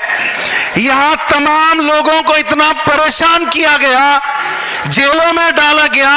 असद साहब, आपका जलसा 10 अक्टूबर 2025 को यहाँ पे हुआ था मुकुंद नगर के CIB ग्राउंड के अंदर। वो जलसा 29 सितंबर को होने वाला था, लेकिन वो जलसा कामयाब ना हो। आप इस शहर में कदम ना रखे, इसके पूरे इंतजाम करने वाली एक फैमिली है जो यहाँ पर, हम जहां पर भी जाते थे ग्राउंड तलाश करने के लिए, तो पीछे से फोन जाता था कि ये ग्राउंड मजलिस की सभा को ना दिया जाए। यही हाल था ना समद साहब कि ग्राउंड हम फाइनल करके आते थे, पुलिस की परमिशन के लिए डाल देते थे, लेकिन पीछे से फोन आ जाता था कि ये जलसा नहीं होना चाहिए, असद साहब यहां पर नहीं आने चाहिए। ये तमाम जो फिरका परस्त ताकतों को पीछे छुपके पर्दे के पीछे जो काम करने वाले और इनके फाइनेंसर बने घूमने वाले लोगों, असद साहब एक बार तो आ ही गए, लेकिन दूसरी बार आपके छाती पर कदम रखने के लिए यहां पर आए हुए हैं। और मजलिस इत्तेहादुल मुस्लिमीन के तमाम कार्यकर्ताओं का भी मैं शुक्र अदा करता हूं। अब यहां पे जिम्मेदारी थी कि तमाम लोगों को ज्यादा से ज्यादा उम्मीदवारी दी जाए। हर प्रभाग के अंदर जो हमारे कार्यकर्ता काम कर रहे हैं, उन लोगों को पार्टी का टिकट देकर उम्मीदवार बनाया जाए। लेकिन कुछ लिमिटेशंस थे, प्रभाग का जो एक समीकरण था और यहाँ की जो लोकल जो कमिटी थी, उनका रिव्यू के ऊपर कुछ चुनिंदा लोगों को यहाँ पे जीतने के एतबार के हैसियत से जो टिकट दिया, आपके सामने 6 मेंबर खड़े हैं। तमाम लोगों से, उन तमाम लोगों से जो मेहनत कर रहे थे, लेकिन कुछ वजह की वजह से, कुछ कैलकुलेशन की वजह से अगर आपको मजलिस की उम्मीदवारी नहीं मिली है, इसका मतलब ये नहीं कि मजलिस ने आपको नजरअंदाज किया है। आप भले ही दामन मजलिस का छोड़कर अगर तुम काम अगर कर रहे हो, तो लेकिन मजलिस ने कभी आपके साथ नाइंसाफी नहीं की है, क्योंकि ये मजलिस के शहर के अंदर 12-15 सालों से परचम लहराने वाले हमारे डॉक्टर परवेज अशरफी साहब, इनको ताकत अगर चाहिए थी, इनको अगर यहाँ पर इनके हाथ मजबूत अगर करने चाहिए थे, इनको अगर इस शहर के अंदर मजलिस का अगर एक जलवा कायम करना चाहिए था, तो हमारे को समद साहब की काफी दिनों से हम लोग कोशिश कर रहे थे कि समद साहब मजलिस के साथ जुड़े, और समद साहब की आमद जैसे मजलिस में हुई। 6 सालों से डॉक्टर साहब काम कर रहे थे और मेरी मुलाकात जून महीने के अंदर समद साहब से हुई। मैं 4 से 5 बार समद भाई से मिला और अगस्त महीने में समद भाई को इम्तियाज भाई के पास लेके मजलिस के अंदर आपके सामने मेंबर आज आपके खड़े हैं। 20 साल का उनका काम देखिए, एक कारपोरेटर के हैसियत से देखिए, एक समाज के हैसियत से देखिए, आप तमाम के कामों में, आप तमाम की परेशानियों में हमेशा खड़े रहने वाले शख्स हैं। और उनके साथ हमारे हाजी शहबाज साहब, इनका भी सामाजिक काम है। जिस तरह से शहबाज हाजी साहब आपने कहा कि आप 130 बच्चों के एजुकेशन का खर्च उठाते हो, सलाम है आपके जज्बे को। यही तो मजलिस के कामों की तरफ पहला कदम है। हमारे हैदराबाद के जो ओवैसी स्कूल ऑफ एक्सेलेंस है, वहां पर करीब 30-35 हजार बच्चे पढ़ते हैं, और हमारे अकबर साहब उस पूरे स्कूलों का निजाम देखते हैं, और ज्यादा कितने 20 हजार से ज्यादा बच्चे वहां पे फ्री में तालीम हासिल करते हैं। कितने कितने 20,000 से बच्चे तालीम हासिल मुफ्त में करते हैं। और वो स्कूल जो है वो आपके यहाँ के जो सीबीएसई के जो टॉप मोस्ट स्कूल है, जो टॉप मोस्ट स्कूल आपको चार्ज करती है फी 30-70,000 80,000। मैं पूना में रहता हूं तो हमारे यहाँ पे 1,10,000 रुपए ये मिनिमम सीबीएसई की फी है। वो स्कूल का जो हाईएस्ट दर्जा है वहां के हमारे स्कूल उससे कई दर्जा, जो ओएसी स्कूल ऑफ एक्सीलेंस जो है वो कई दर्जा गुना बेहतर स्कूल है। और इनको खुद हमारे अकबर साहब मॉनिटर करते हैं। फ्री ऑफ कॉस्ट में एजुकेशन देने वाली ये पहली ऐसी मजलिस कि एक पूरे हिंदुस्तान के अंदर कोई अगर पार्टी है तो ये मजलिस इत्तेहादुल मुस्लिमीन है। हमारे वहां पर हैदराबाद का जो निजाम आपको बार बार बोला गया, लेकिन आज वापस बोलता हूं कि जो 2 हॉस्पिटल्स बड़े बड़े हैं, जो वहां डेक्कन हॉस्पिटल और जो हॉस्पिटल के अंदर 2100 बेड 1800 बेड के हॉस्पिटल हैं, 10 रुपए का पर्चा काट के आपको 3 महीने का इलाज फ्री में मिलता है। जो डायलिसिस आप पे हजारों रुपए का डायलिसिस फ्री में होता है, बाईपास का ऑपरेशन, ब्रेन का ऑपरेशन, ये तमाम ऑपरेशन चंद हजार रुपए में वहां पर होते हैं। ये मैं क्यों बता रहा हूं, ये मैं क्यों बता रहा हूं कि अगर हमारे नुमाइंदे यहाँ की कारपोरेशन में जाकर आपकी आवाज बनके अगर ऐवानों में अगर आवाज उठाएंगे तो कम से कम आपके बच्चों के मुस्तकबिल के वास्ते जो फैसले लेने हैं, जो आपके बच्चों के एजुकेशन के ऊपर हमारी इज्जतदार माँ और बहनों के लिए जो डिलीवरी के सेंटर्स, सोनोग्राफी के सेंटर्स अगर ये काम करेंगे, वहां पर जाकर ये फंड्स रेज करेंगे, यहाँ पे आपके सड़कों का हाल, यहाँ के पानी का पीने का हाल, ये तमाम के ऊपर ऐवानों में फैसले बनते हैं मेरे भाइयों। और एजुकेशन, हॉस्पिटल, मेडिसिन, पानी, गटर, ड्रेनेज, ये तमाम ये लोकल बॉडी इलेक्शन के ये तमाम मुद्दे होते हैं। ये सबसे अहम इलेक्शन होता है, महाराष्ट्र में हो या पूरे हिंदुस्तान में हो, जो लोगों के कामों से जुड़ा होता है। जो एमएलए और एमपी के जो इलेक्शंस हैं वो तमाम फैसलों के ऊपर अलग है, लेकिन इनका काम जो है, हमारे जो नौजवान लोग हैं, समीर भाई के एतबार से मैं बात करूं कि इनका नौजवान का फैन फॉलोइंग तमाम मुकुंद नगर के अंदर समीर भाई का सबसे ज्यादा फैन फॉलोइंग है। समीर भाई अब हाथ खड़ा कर दीजिए भाई। ये नौजवान लोगों के आइडॉल है यहाँ के हमारे समीर भाई। ये तमाम को जब भी टिकट देने के एतबार से इम्तियाज भाई ने जब इनको चुना तो सवाल ये थे कि तमाम के रिव्यू के ऊपर यहाँ पे टिकट दिए गए, और ये तमाम रिव्यू के बाद में ये 4 और हमारे 10 नंबर के कैंडिडेट, ये तमाम को यहाँ पर टिकट देने के बाद आपके सामने आपकी दुआओं से सरफराज आप 15 तारीख को करेंगे इंशाल्लाह। करेंगे नहीं करेंगे? करेंगे ना। लोकल बॉडी इलेक्शन के अंदर जो मुद्दे आज लिए जा रहे हैं, जो मुद्दे हमने तो हमारे मुद्दे बताए कि हम कौन से मुद्दों के ऊपर काम करने वाले, एजुकेशन के मसले हो, ये तमाम के ऊपर। लेकिन यहाँ के आपके जो आमदार हैं, ये आमदार नगर शहर को किसी और तरफ लेके जाने की कोशिश कर रहे हैं। पूरे महाराष्ट्र में इनको कोई पहचानता नहीं था, लेकिन मुसलमानों को गाली देने के बाद वो हाईलाइट होने की कोशिश कर रहे हैं। सस्ती प्रसिद्धी आपण ज्याला म्हणतो, एक सस्ती प्रसिद्धीसाठी काय करायचं तर मुसलमानांना शिव्या द्यायच्या, स्टेजवर उभं राहायचं, उठाव दांडे म्हणायचं। अरे या सगळ्या गोष्टी सोडून द्या। तुम्ही आज मुद्दा छत्रपती शिवाजी महाराजांचा इलेक्शन मध्ये आणलाय की त्या मुकुंदनगर भागामध्ये छत्रपती शिवाजी महाराजांना न मानणारा वर्ग असल्यामुळे मी त्या ठिकाणी तिकीट दिले नाहीत। अरे लाज वाटायला पाहिजे। छत्रपती शिवाजी महाराज आमच्या हृदयामध्ये आहेत, आमच्या हृदयामध्ये छत्रपती शिवाजी महाराज। त्यामुळे हे मुद्दे तुम्ही आणू नका। अहमदनगरचं शहरचं नाव असेल, अहिल्यानगर नावावरनं तुम्ही राजकारण करता, या गोष्टीवरती जायचं नाही आम्हाला। तुम्ही विकासावरती बोला, विकासाच्या मुद्द्यावरती तुम्ही राजकारण करा। आजपर्यंत या ठिकाणी असणारे आमदार खासदारांना याच मुकुंदनगरच्या समद खान साहेबांनी डोक्यावरती घेऊन तुम्हाला आमदार बनवलं, तुम्हाला खासदार बनवलं। परंतु आज हीच जी या ठिकाणी जी असणारी जनता आज तुम्हाला दुश्मन वाटायला लागले, आज तुम्हाला जिहादी वाटायला लागले. हा जिहाद नाहीये. या भारतीय संविधानावरती डॉक्टर बाबासाहेब आंबेडकरांनी जे संविधान दिलंय, हे संविधान मानणारा वर्ग आहे आणि छत्रपती शिवाजी महाराजावरती प्रेम करणारा पण वर्ग आहे. त्यामुळे तुम्हाला या सगळ्या गोष्टीवरती एक्सप्लेनेशन न देता आता राहिलेला वेळ ओवैसी साहिबाना आप लोग सुनने के लिए यहाँ पे खड़े हो.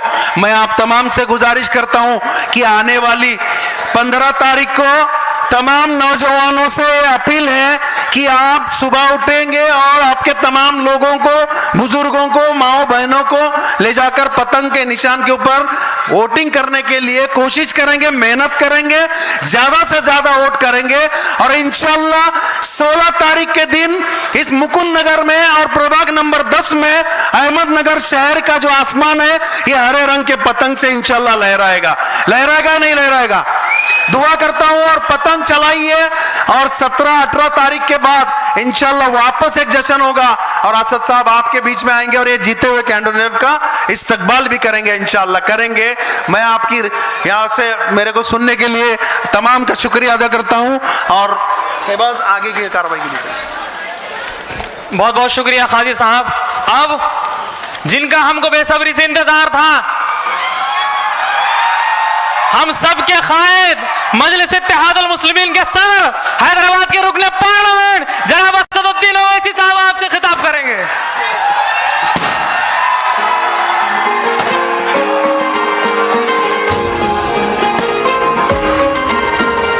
जीतेगी इस बार भी सिर्फ पतंग. पूरे हिंदुस्तान में दलितों पे जुल्म हुए, आदिवासी पे जुल्म हुए, किसी ने नहीं बोला.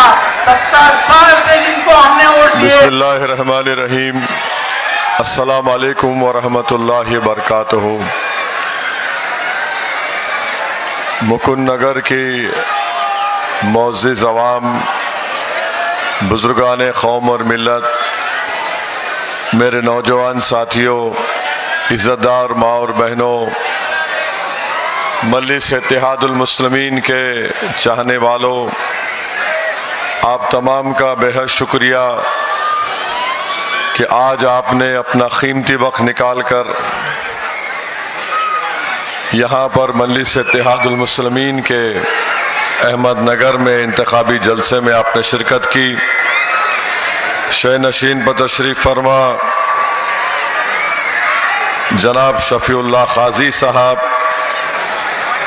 कोऑर्डिनेटर मगरबी महाराष्ट्र, डॉक्टर परवेज अशरफी साहब,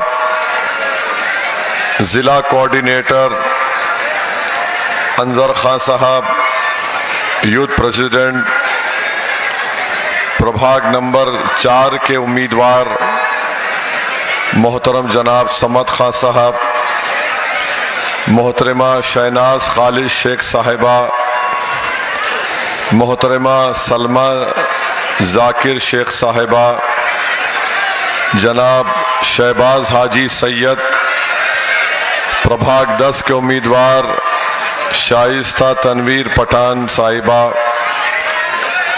जनाब खुर्शीद सादिक सैयद साहब, मुफ्ती अल्ताफ़ साहब, हाजी जावेद साहब, अमीर ख़ान, सनाउल्लाह साहब, नदीम तंबोली साहब, जनाब शम शेख साहब, जनाब इमरान शेख, जनाब इमरान सैयद, जनाब समीर शेख, जनाब खालिद शेख, जनाब सुफियान शेख, जनाब वाहिद हुंडेकरी, जनाब आरिफ सैयद, जनाब तनवीर पठान और जनाब सईद सादिक साहब. मेरे अजीज़ दोस्तों और बुज़ुर्गों, मैं पूना से भी मजलिस इत्तेहादुल मुस्लिमीन के उम्मीदवार इलेक्शन लड़ रहे हैं, उनका भी नाम जिक्र कर देता हूं ताकि उनकी वीडियो बनाकर पूना के वोटर्स और राय दहिंदगान को हम अपना पैगाम पहुंचा सके.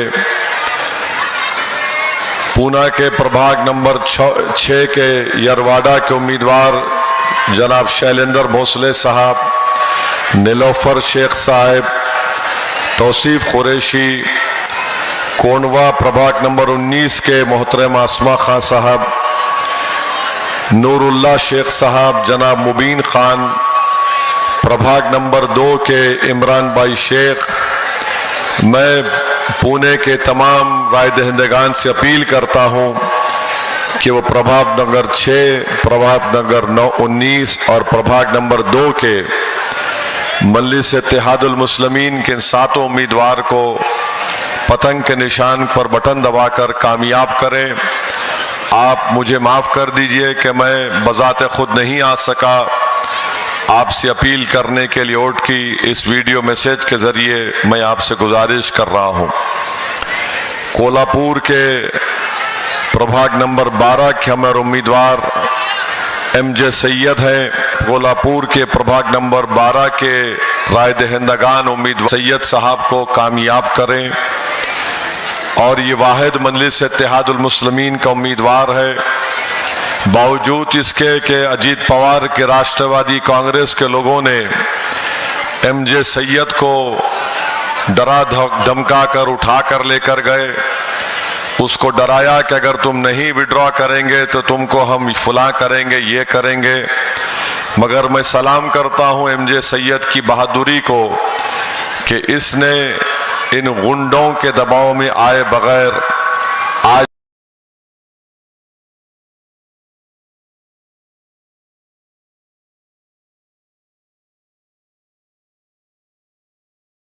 भी मैदान में मनपाई खड़ा है।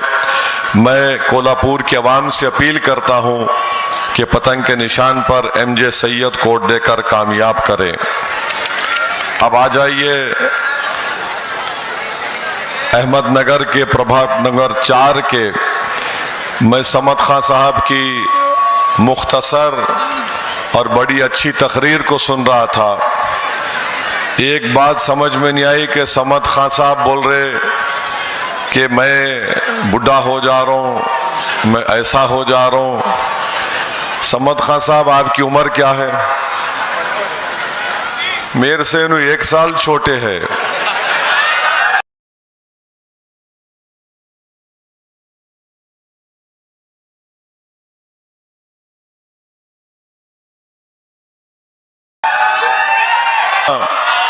हमेशा कहे तभी तो जवान हूं।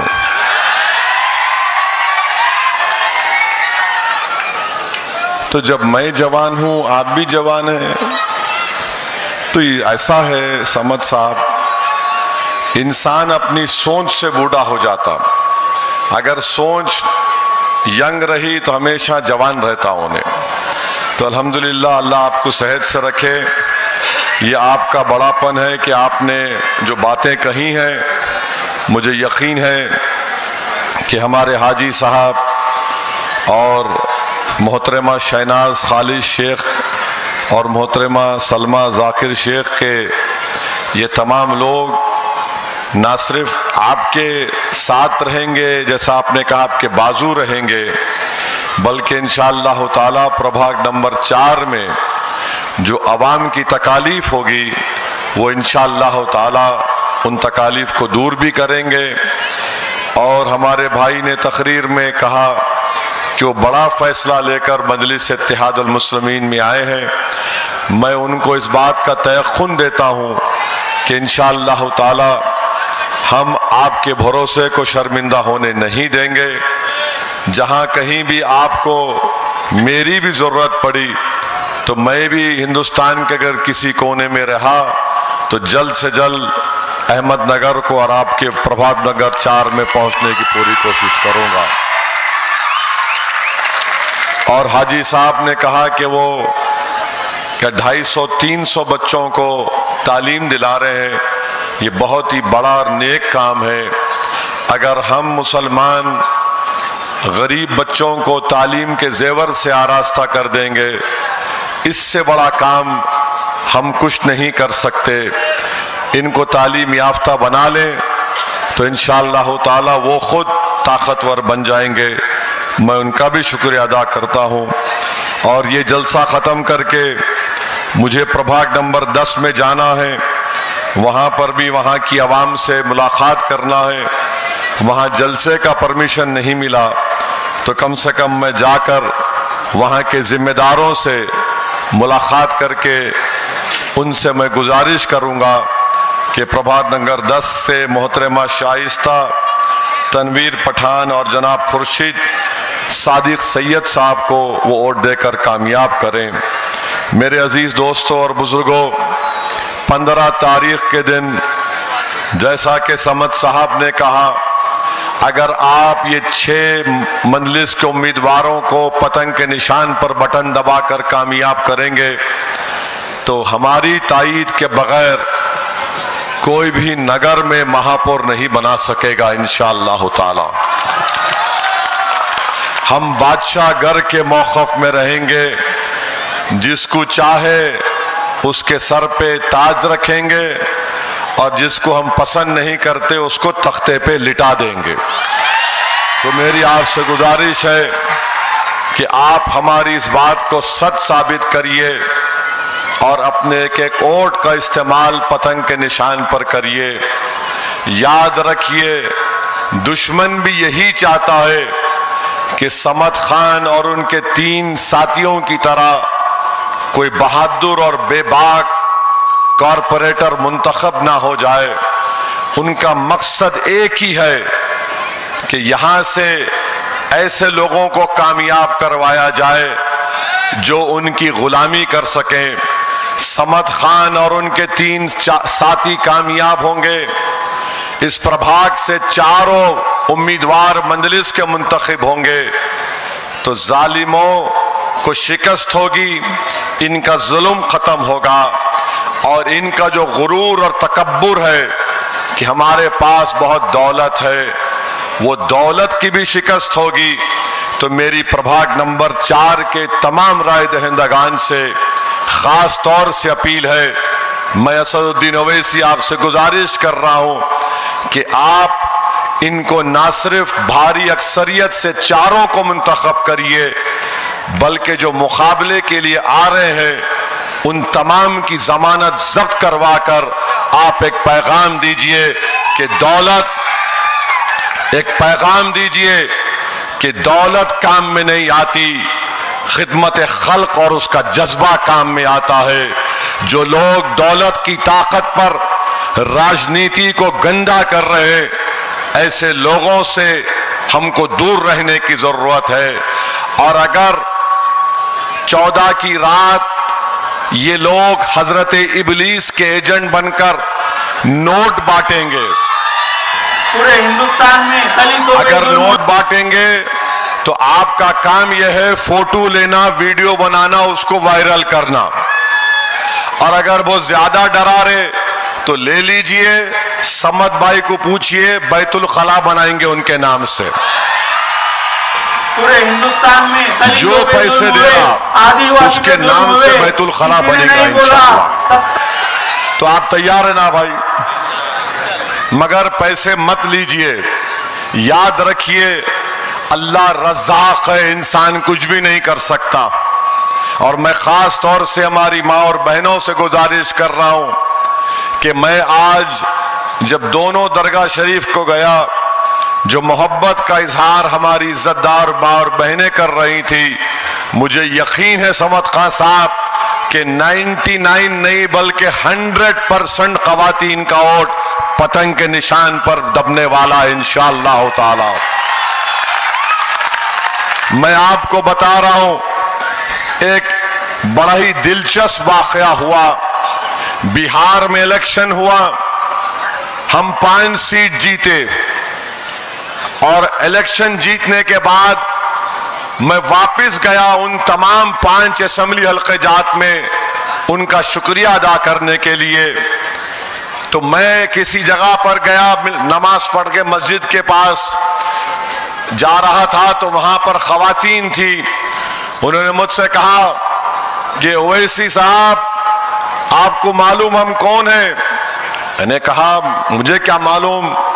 बोले हम वो लोग हैं जो हमारे घर के मर्द लोग राजद का काम करते, यानी लालू की पार्टी का काम करते।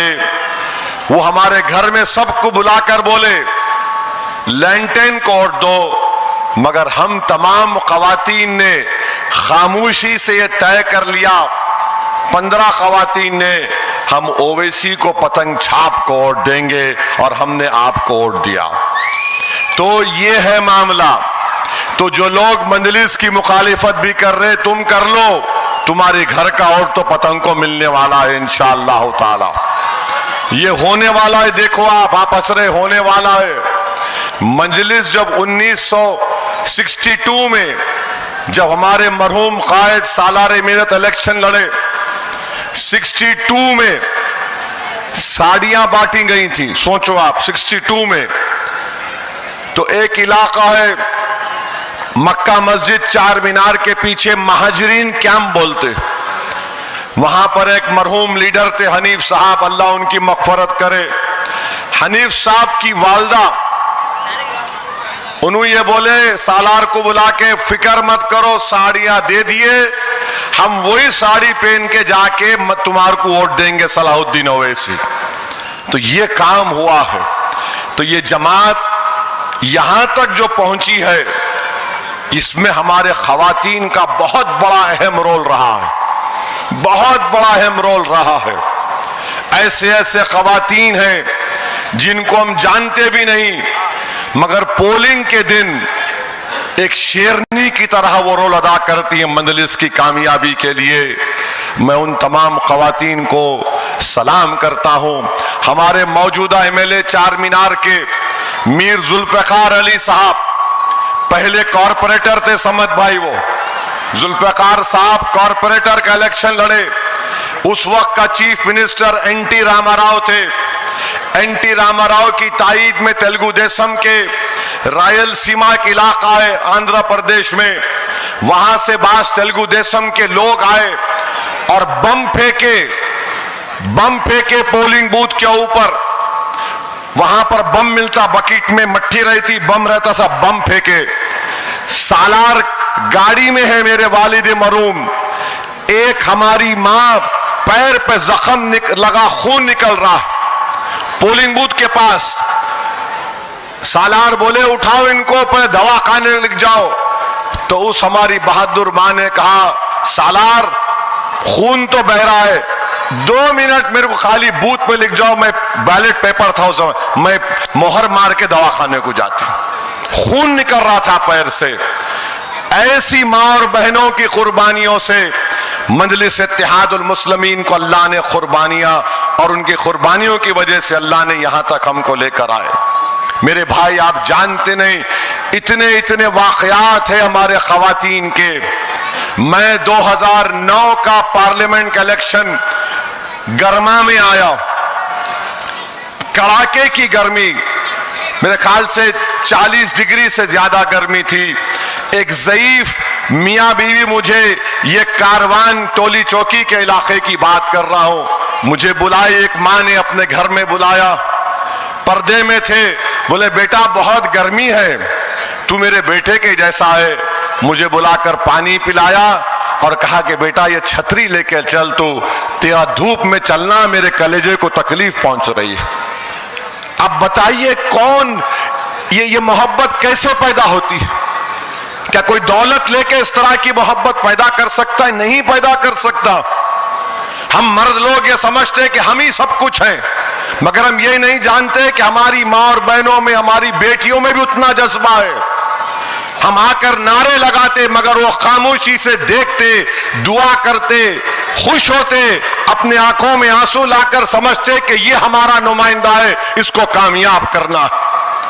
तो मैं वार्ड नंबर 4 की खवातीन का भी शुक्रिया अदा करता हूं, और मुझे पूरा यकीन है कि जालिम हारेगा और ताकतवर जो इंसाफ करता है, समझता और मजलिस इत्तेहादुल मुस्लिमीन, अल्लाह उनको कामयाबी से हमकिनार करेगा। इस वार्ड में चारों उम्मीदवारों को मेरी आपसे दरखास्त है कि आप पतंग के निशान पर बटन दबाइए, और अगर कोई हमारे दीन की तारीख का मुताला करेगा तो सबसे पहले दीन इस्लाम में शहादत किसने दी? बोलो। सबसे पहले शहादत दी हजरत सफिया ने। हजरत सफिया ने पहली शहादत दी थी। तो ये दीन की तारीख भी हमसे पुकार पुकार कर कह रही है। तो मेरे अजीज दोस्तों और बुजुर्गों, हमारी खवातीन ने हमको बहादुर बनाया, हमको जीने का सलीका सिखाया हमारी माओं ने। हजरत सिद्दीक अकबर की साहबजादी हजरत अस्मा 100 साल की हो गई। उनके बेटे अब्दुल्ला इब्ने जुबैर इमाम हुसैन के बाद हुसैनी परचम को उठाया। अब्दुल्ला इब्ने जुबैर मक्के का जो हिस्सा है वहां उनके हाथ पर लोगों ने बैत की थी।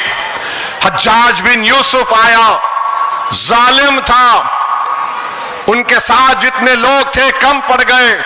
उन्होंने जाकर अपनी ज़ईफ मां से कहा कि अम्मा, अब कल शायद मेरी जिंदगी का आखिरी दिन है। तो मां ने उनसे पूछा, बेटा पहले ये तो बता तू हक पर है? तो अब्दुल्ला इब्ने जुबैर ने कहा कि हाँ अम्मा जान, मैं सच पर हूं। फिर मां ने कहा तू फिक्र मत कर। बेटे ने कहा कि मैंने सुना कि हज्जाज मारकर जिस्म से चमड़ी निकालता है। तो सुनो नौजवानों, ये जो जज्बा हम में और तुमने पैदा कैसे हुआ?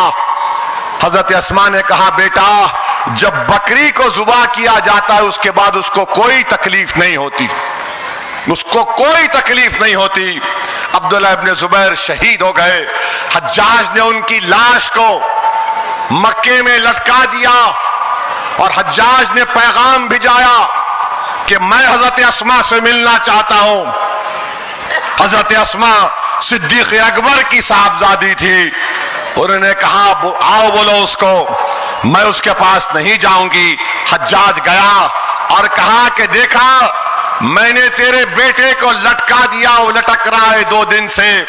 तो मां ने बड़ा खूबसूरत जवाब दिया, सुन हज्जाज, मेरा बेटा लटक रहा है, मेरा बेटा झुका नहीं तेरे जुल्म के सामने। तो मेरे अजीज दोस्तों और बुजुर्गों, ऐसी माओं ने हमको जीने का सलीका सिखाया कि हम जालिम के आगे झुकेंगे नहीं, इसकी दौलत के आगे बिकेंगे नहीं। हम चाहे कितने भी गुनाहगार हों, मगर हम अपने इतने भी ईमान का सौदा नहीं करेंगे। ये लोग जो दौलत के बलबूते पर, अरे ये कारून का खजाना खत्म हो जाएगा, जो दौलत के बलबूते पर समझता है ताकत है, अरे दौलत खत्म हो जाएगी। अगर दौलत ही पैमाना होता तो शद्दाद का खजाना खत्म नहीं होता। तो मेरे अजीज दोस्तों और बुजुर्गों, ये जन्नत शद्दाद को मत देखिए।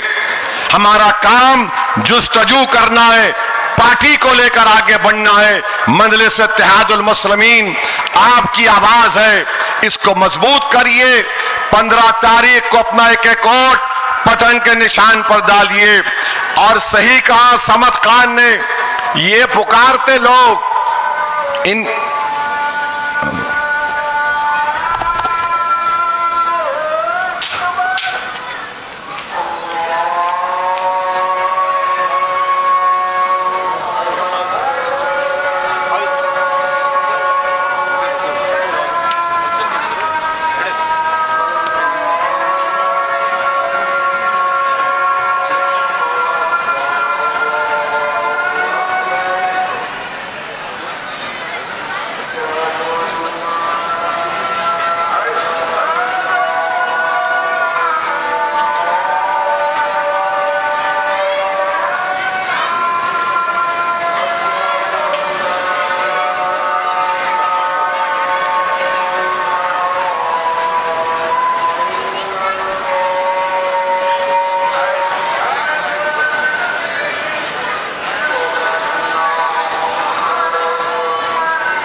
मेरे अजीज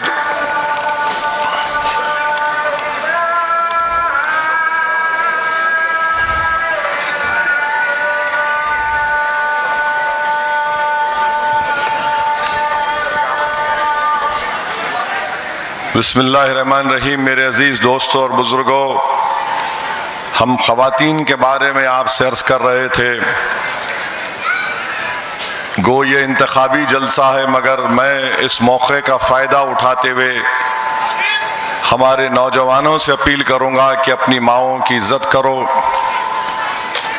और माँ से बड़ी कोई दौलत दुनिया में नहीं है। शायद ये टीपू सुल्तान का वाक़या है कि एक मर्तबा टीपू ने रहमतुल्लाह अलैह ने शेर का शिकार किया या कोई जंग में कामयाबी मिली तो उनके वालिद ने कहा कि ये बहादुर मेरी वजह से है। तो टीपू सुल्तान रहमतुल्लाह अलैह की माँ ने कहा कि ये मेरी दुआओं का सर है कि जब मैं इस बच्चे को दूध पिलाती थी तो मैं उसको दुरूद शरीफ पढ़ पढ़ के दूध पिलाती थी और अल्लाह से दुआ करती थी कि अल्लाह मेरे बेटे को बहादुर और बेबाक बना। तो मेरे अजीज़ दोस्तों और बुजुर्गों, अपनी माँओं की खिदमत करो। ये बहुत बड़ी दौलत है, बहुत बड़ी नेमत है।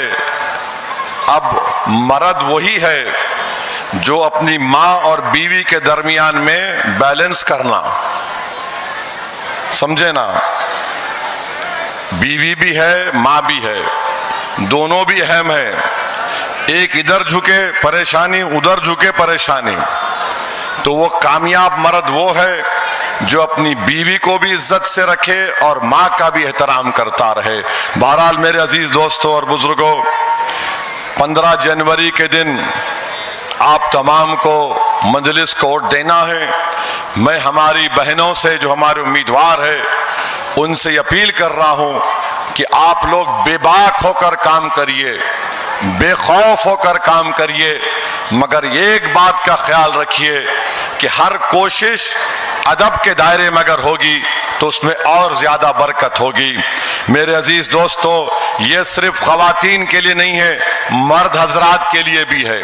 हम खामखा सिर्फ औरतों को ही बोलते, बच्चों को ही बोलना ना, मर्द लोगों को ही बोलना। तो ये इस्लाम इक्वालिटी की बात करता है, मसावात की बात करता है। कोई बड़ा नहीं, कोई छोटा नहीं, हर एक की जिम्मेदारी के लिहाज से कोई बड़ा होता है। और मेरा मानना यह है कि कभी भी बीवी से झगड़ा नहीं करना। कामयाब शादी है कि बीवी अगर कुछ बोल रही तो खामोश सुन लेना, बाहर निकल के तकरीर करना मेरे जैसा, समझे ना आप। ये कामयाबी का राज है। आप सबसे बहस कर सकते, बीवी से नहीं करना, हार जाते। मैं आपको हमारी शादी के 30 साल तजुर्बा घर का राज बता रहा हूं। जाना है मुझे 13 तारीख के बाद, मगर बता के जा रहा हूं ताकि आप लोग खुशी से अपनी जिंदगी गुजार सके। याद रखिए, 15 तारीख को जब आप वोट डालने जाएंगे, आप इस बात का ख्याल रखिए कि नरेंद्र मोदी की सरकार ने अजीत पवार, शिंदे, चंद्रबाबू नायडू, नीतीश कुमार, कुशवाहा, कुमारस्वामी के साथ मिलकर संविधान के खिलाफ एक वक्फ के कानून को बनाया, जिसके जरिए से बीजेपी और आरएसएस मस्जिद, दरगाह, खानका और कब्रिस्तान को हमसे छीनना चाहती है। तो ये वो काले कानून के बनने के बाद एक बहुत बड़ा इलेक्शन महाराष्ट्र में होने जा रहा है। अगर आप अपनी वोट के जरिए से दिल्ली के बादशाह को एक पैगाम देंगे कि तुमने जो कानून बनाया जो संविधान के खिलाफ है, आर्टिकल 14, 25 और 26 के खिलाफ है, तो हम एक बहुत बड़ा इत्तेहाद का पैगाम दिल्ली हुकूमत को दे सकेंगे, ताकि उनको मालूम हो जाए कि कभी भी कोई कॉम्प्रोमाइज नहीं किया जा सकता जहां पर मस्जिद के और दरगाह और खानखाहों और कब्रिस्तान की बात आती है। याद रखिए, वक्फ का मालिक अल्लाह होता है। वक्फ का मालिक अल्लाह होता है, इंसान नहीं होता है। और आप देखिए किस तरह का कानून मोदी ने बनाया कि अगर किसी हिंदू धर्मस्थान की जायदाद पर कोई कब्जा करता है तो लिमिटेशन एक्ट अप्लाई नहीं होता। यहां पर कानून बना दिया गया कि अगर कोई जिस जमीन या जिस जायदाद का मालिक अल्लाह है उस पर अगर कोई काबिज होगा, 12 साल से काबिज होगा, तो लिमिटेशन एक्ट उस पर नहीं अप्लाई होगा। आप बताइए फिर क्या होगा? ये जुर्म नहीं तो क्या है? ये जुल्म है। वहां पर अप्लाई नहीं होगा, यहां पर होगा। यानी कोई काबिज रहेगा तो मालिक बन जाएगा क्या वो? तो इस तरह का कानून बनाया गया। दूसरी बात, मैं एक बयान दिया था कि मेरी जिंदगी में नहीं तो मेरी जिंदगी के बाद इंशाअल्लाह एक हिजाब पहनने वाली मोहतरमा या लड़की इस देश की प्रधानमंत्री बनेगी। उस पे आसाम के मुख्यमंत्री, इंशाअल्लाह उसके आसाम के मुख्यमंत्री बोल रहे नहीं बन सकती। अरे कैसा नहीं बन सकती? भारत का जो संविधान जिसको बाबा साहिब अंबेडकर ने बनाया, पाकिस्तान के संविधान में लिखा हुआ है कि एक ही समुदाय का यानी मुसलमान ही बन सकता। हमने जो संविधान बनाया अपने लिए, जो बाबा साहिब अंबेडकर ने बनाया, उन्होंने कहा कोई भी बन सकता है बशर्ते कि वो भारत का नागरिक हो, 25 साल से ज्यादा उसकी उम्र हो, पागल ना हो, दीवाना ना हो। आपका ये बोलना आप समझ गए मैं क्या बोल रहा हूं। मगर आप बताइए आखिर क्या नफरत है तुमको? क्या नफरत है तुमको? बहरहाल इंशाअल्लाह ताला ये नफरत की दीवारें खत्म होगी, मोहब्बत आम होगा। और ये बार बार मुस्लिम बाहुल इलाकों में जाकर बोलना या बांग्लादेशी है, जन्म पत्र मत दो, फुला मत दो, अब तो हद हो गई। उत्तर प्रदेश के बाबा सबको पीछे छोड़ दिए। उन्होंने अपनी पुलिस को बोले कि एक इलाके में जाओ, वहां पर चेकिंग करो, तो वहां के डीवाईएसपी साहब, एसीपी साहब ने ये कहा, एक 70 साल के बूढ़े को बुलाकर कहा तुम बांग्लादेशी? वो बोला मैं अरारिया बिहार का हूं, 22 साल से इस जगह पर रह रहा हूं। तो एसीपी साहब बोले नहीं तू बांग्लादेशी है। उसने कहा नहीं हूं। बोले नहीं तू पलट तेरी पीठ दिखा। बेचारा गरीब हजरत पुलिस को देख के डर गया। उन्हें बोले अम्मा शैतान आ गया, उन्हें पीठ पलटा दिया। तो उन्होंने क्या करे, उनका फोन निकाले, ऐसा फोन निकाल के उसकी पीठ पे ऐसा रख दिए, देख फोन बोल रहा तू बांग्लादेशी है। वो बेचारा गरीब परेशान।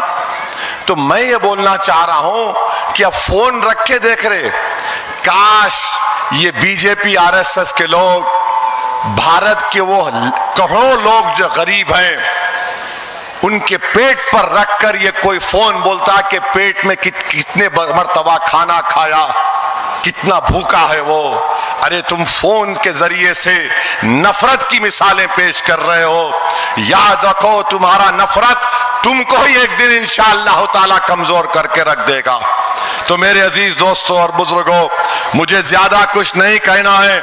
समद खान साहब बोल दिए, ज्यादा नहीं बोलना, मैं देख लेता हूं। अब आप देख लो उन लोगों को, वरना मैं ज्यादा बोलने वाला था मगर नहीं बोलता मैं। अब उन्होंने देख लो। अब उनको देखना भी क्या है, उन्हें खुद बोल रहा मेरे को एक नहीं मिला खड़ा करने को। तो खैर आपका बहुत बहुत शुक्रिया। और इंशाअल्लाह ताला आपकी कामयाबी के बाद मैं जरूर यहां पर आऊंगा आप लोगों का शुक्रिया अदा करने के लिए कि आपने मंजलिस के 6 कैंडिडेट को कामयाब किया। क्या आप पूरे मिलकर प्रभाग 4 से मंजलिस को वोट देंगे इंशाअल्लाह? जहां जहां लोग गली कूचों में खड़े हैं, ड्रोन का परमिशन नहीं मिला, कोई बात नहीं, आप जिस छत पर बैठे हुए वहां से फोन लेके डालो सोच। तो आप तमाम से मेरी अपील है कि 15 तारीख के दिन मंजलिस को वोट देकर कामयाब करिए। अपना सेल फोन की लाइट खोलो, जल्दी सेल फोन की लाइट खोलो।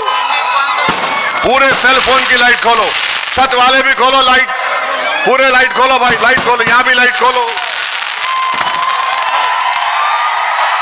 देखो ये हमारा इत्तेहाद है, जहां जहां आवाज जा रही लाइट खोलो आप सेल फोन की।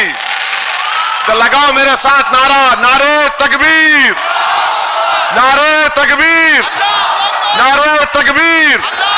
हमारा इत्तेहाद जिंदाबाद, हमारा इत्तेहाद जिंदाबाद, हमारा इत्तेहाद जिंदाबाद। अस्सलाम वालेकुम वरहमतुल्लाहि वबरकातुहू। जिंदगी के बारे में सिर्फ पतंग पतंग पतंग, हम वोट डालते जाने सिर्फ पतंग पतंग, हो गई है तरफ से सिर्फ पतंग पतंग पतंग। जिंदगी के बारे में सिर्फ पतंग पतंग, सबके जुबान पे है आयम का नाम, बेचारे से रहते अपने हिंदू मुसलमान। असद बाबा है हमारे हैदराबाद की जान, पूरे हिंदुस्तान में इनकी अलग है पहचान। यहाँ के लोगों के दिलों के जैसा रोडाम भी है साफ, हिंदुस्तान में हैदराबाद का डेवलपमेंट है फास्ट। पूरे सेक्टर्स में जी भाई अपना नीचे टॉप, और क्या इनकम भी अपनी नंबर 1 है बॉस, क्योंकि राज करती मजलिस सिर्फ पतंग पतंग पतंग, वोट डालते शान से ओनली पतंग पतंग।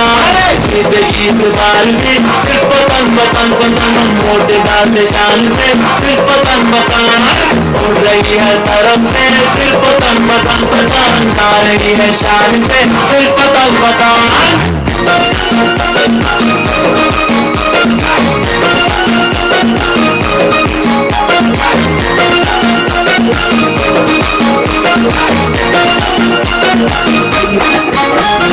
बड़े लिखे लीडर अपने असरों से भी बंद हो जाती, ये हैदराबाद के बच्चों के इंस्पिरेशन है, बड़े बुजुर्गों की दुआ इनके सर पर है।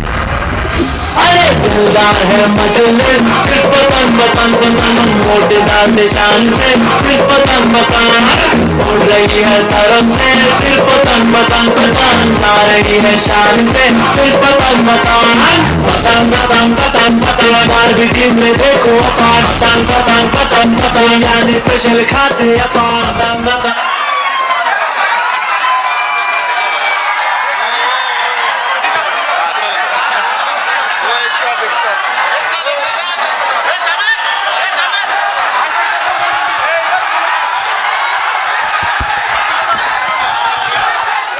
पतंग पतंग रानी चाहिए पीते या पान, पतंग पतंग पतंग पतंग, उनके साथ ही रहते